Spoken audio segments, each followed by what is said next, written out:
चौंडेश्वरवाडी येथील मातंग समाजातील शेतमजूर महिला उषा विजय साठे यांच्या हत्येच्या निषेधार्थ आज बुधवारी योद्धा प्रतिष्ठानच्या वतीने पुकारण्यात आलेल्या अकलूज बंदला व्यापाऱ्यांनी उत्स्फूर्त प्रतिसाद दिला. गत 7 जुलै रोजी शेतमालक सचिन देशमुख याने उषा साठे यांच्यावर गोळी झाडून त्यांची हत्या केली होती.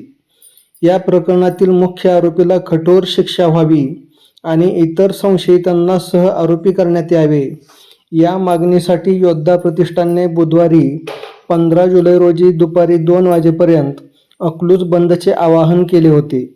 सामान्यतः अकलूज शहर बंद ठेवण्यापूर्वी शांतता कमिटीची बैठक होऊन निर्णय घेतला जातो.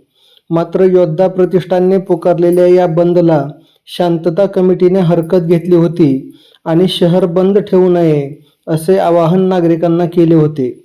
यामुळे मंगळवारी दिवसभर सोशल मीडियावर बंद संदर्भात परस्परविरोधी उलटसुलट चर्चा सुरू असल्याने व्यापाऱ्यांमध्ये संभ्रमाचे वातावरण होते.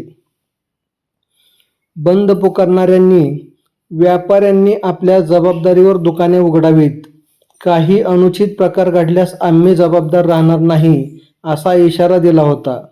तर दुसरीकडे कमिटी बंद न पाळण्याचे आवाहन करत होती.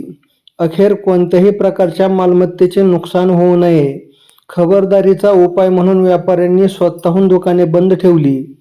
दरम्यान दुपारी 12:30च्या सुमारास सकल बहुजन समाजाच्या वतीने प्रांत कार्यालयावर भव्य मोर्चा काढून प्रशासनाला मागण्यांचे निवेदन देण्यात आले.